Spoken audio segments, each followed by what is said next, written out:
Hello guys, how are you all?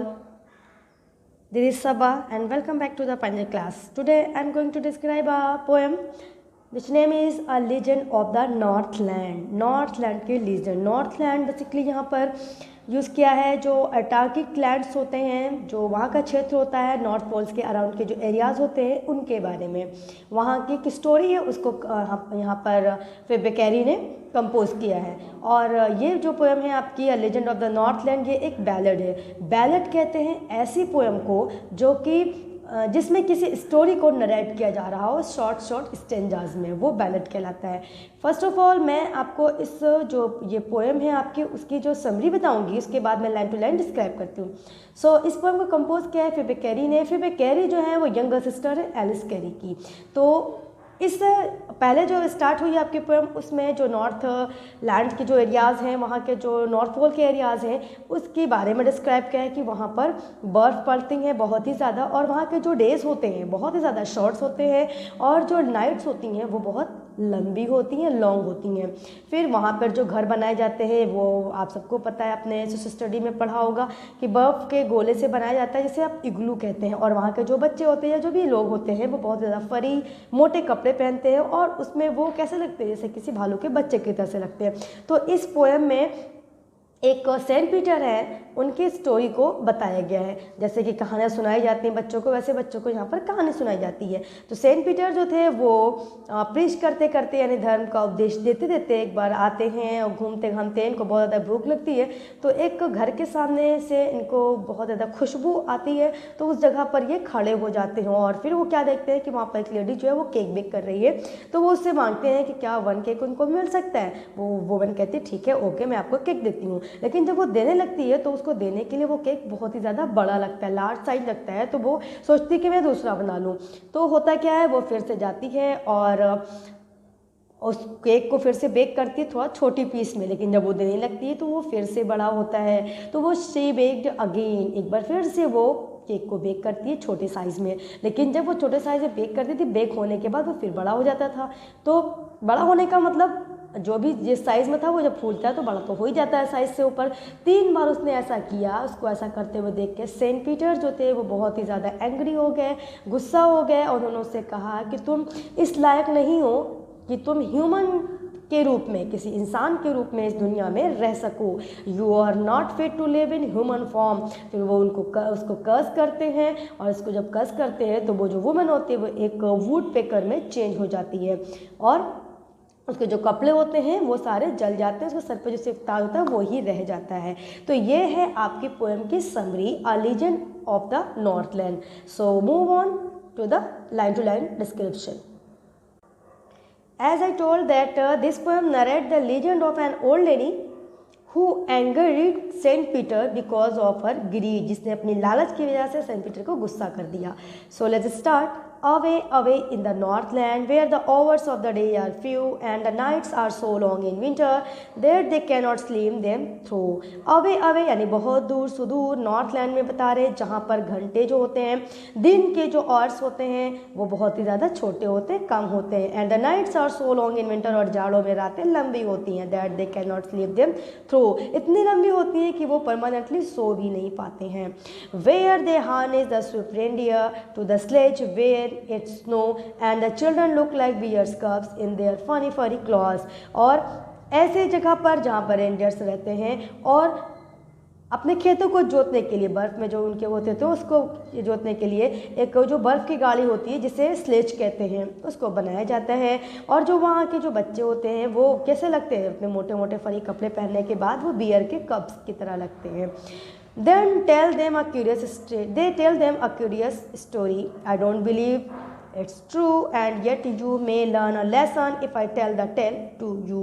फिर वो कह रही हैं, फिर कैरी जो है मुझे कह रही है कि वहाँ के जो लोग हैं वो अपने बच्चों को बहुत ही अच्छी सी स्टोरी बताते हैं। मुझे विश्वास नहीं है कि वो सच होगी, लेकिन उस स्टोरी से कोई ना कोई लेसन हम सीखने को पाते हैं, और अगर मैं आपको वो स्टोरी बताऊं तो शायद आप भी उससे कोई लेसन निकाल लो.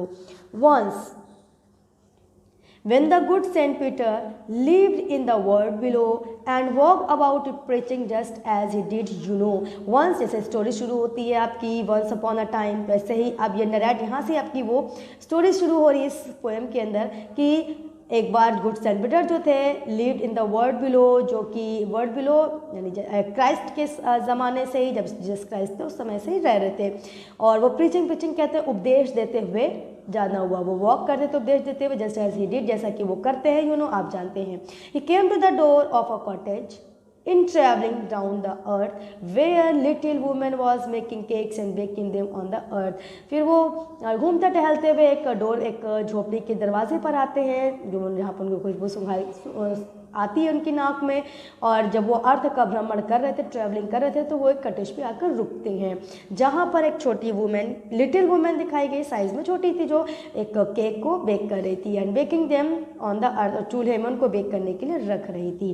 एंड बीइंग फेंट with fasting, for the days was almost done, he asked her from her store of cakes to give him a single one।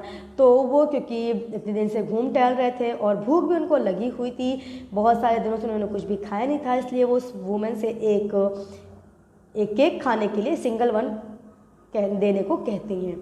So she made a very little cake but as it baking lay, तो वो जो women थी उसने बहुत ही छोटा सा cake बनाया, लेकिन जब उसको बेक करने के लिए रखा है, she looked at it and thought it seem too large to give away, फिर उसने क्या सोचा कि ये किसी को देने के लिए बहुत ही ज़्यादा बड़ा है। Therefore she needed another and still a smaller one, फिर उसने क्या किया, फिर से दूसरे केक के लिए जो लोई बनानी होती है वो लोई बना के उसने फिर से रखी, उसे थोड़ा सा छोटा किया।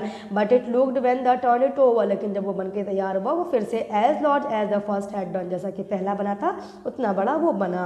And she took a tiny cup of dough and rolled it flat and baked it thin as a wafer but she couldn't part with that. फिर क्या हुआ, उसने बहुत ही छोटा सा डब लिया, डोब होता है, लोई जो होती है उसको बहुत छोटा सा लिया, उसको रोल किया, इतना पतला किया, वेफर कहते हैं पपड़ी को, इतनी की पपड़ी जितनी थिन होती है उतनी इसने बेक किया। बस she couldn't part with that, लेकिन उसके बाद भी उसको समझ में कुछ नहीं आ रहा था कि फिर भी बड़ा ही हो रहा था। First she said my cakes that seem too small when I eat of them myself are yet too loss to give away, so she put them on the shelf. फिर वो कहती है खुद से कि मेरे जो केक हैं, जब मैं उसको खाने बैठती हूँ तो क्या लगते हैं, वो छोटे लगते हैं, लेकिन जब मैं ऐसे किसी को देने जा रही हूँ तो ये बहुत ज़्यादा बड़े लग रहे हैं। तो she put them on the shelf, वो उसको उठा करके शेल्फ पे रख देती है।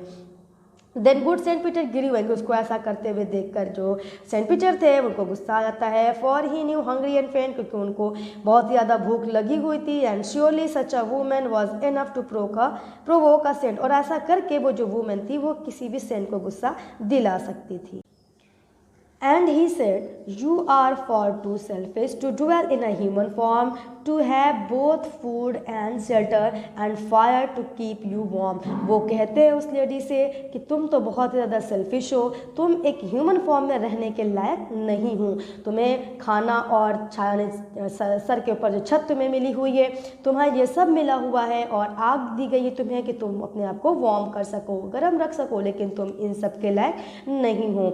Now you shall build as the birds do and shall get your scanty food by boring all day in the hard dry wood। इसलिए अब तुम्हें वो करना होगा जैसे कि बर्ड्स करती हैं, और तुम्हें अपने भोजन की तलाश खुद करनी होगी। बोरिंग का मतलब यहाँ बोर होने से नहीं है, बोरिंग कहते हैं किसी भी चीज़ में होल करने को, तो तुम्हें होल करते रहना होगा। All day in the hard dry would, बिल्कुल बहुत ज़्यादा हार्ड, बहुत ज़्यादा ड्राई लकड़ी के तुमको छेद करते रहना होगा, यानी उसको वो कर्स करते हैं और एक वुड पेकर में चेंज कर देते हैं। Then up she went through the chimney never speaking a word and put off the top flew a woodpecker for she was change to a bird. जब वो ऐसा कहते हैं सेंट पीटर, और वहाँ तुरंत वो लेडी जो थी वो चेंज हो जाती है वुड पेकर में, और चिमनी से वहाँ से अपनी किचन की जो चिमनी होती है वहाँ से निकलने, एक भी वर्ड कहे बिना वहाँ से निकलती है। And out of the top flew a would picker, जब वो निकलती है वहाँ से वो एक वुड पेकर के रूप में होती है। For she was change to a bird, क्योंकि वो एक बर्ड में चेंज हो चुकी होती है। She had a scarlet cap on her head and that was left the same but all the rest of her class were burned black as a coal in the flame। उसके sir पर एक red colour, Scarlett कहते हैं red colour को, cap थी वही रखी हुई थी। बाकी सब जो था वो सब कुछ सेम था, लेकिन उसके जो भी कपड़े थे वो सारे जल चुके थे। Black as a coal in the flame, जैसे किसी आग में जला हुआ कोयला होता है। And every country school boy has seen her in the wood. Last stanza है आपके पोएम का। क्या कह रहे हैं यहाँ पर आपके जो पोएट्स है वो कह रही है कि जो भी वहाँ के कंट्री के स्कूल बॉयज़ थे वो जब भी उनका कहना था कि वो अभी भी उस किसी भी फॉरेस्ट के अंदर, किसी भी जंगल के अंदर वो उसको देखते हैं। Where she lives in the trees till this very day, जहाँ पर वो आज तक है, जैसे कि पहले वो आज तक उस वुड में है। Boring and boring for food, अपने खाने का इंतज़ाम करती हुई, उसमें छेद करती हुई देखी जा सकती है। सो ये थी आपकी poem the Northland of the legend of the Northland. नहीं पता कि ये जो स्टोरी है वो ट्रू है और नॉट, लेकिन इस स्टोरी से एक मैसेज हमें मिलता है। क्या मैसेज मिलता है? Don't be greedy and selfish, कभी भी हमें चालाक और सेल्फिश नहीं होना चाहिए। So this is your lesson and this is from my side. I will be back with a new lesson. Take care, bye bye.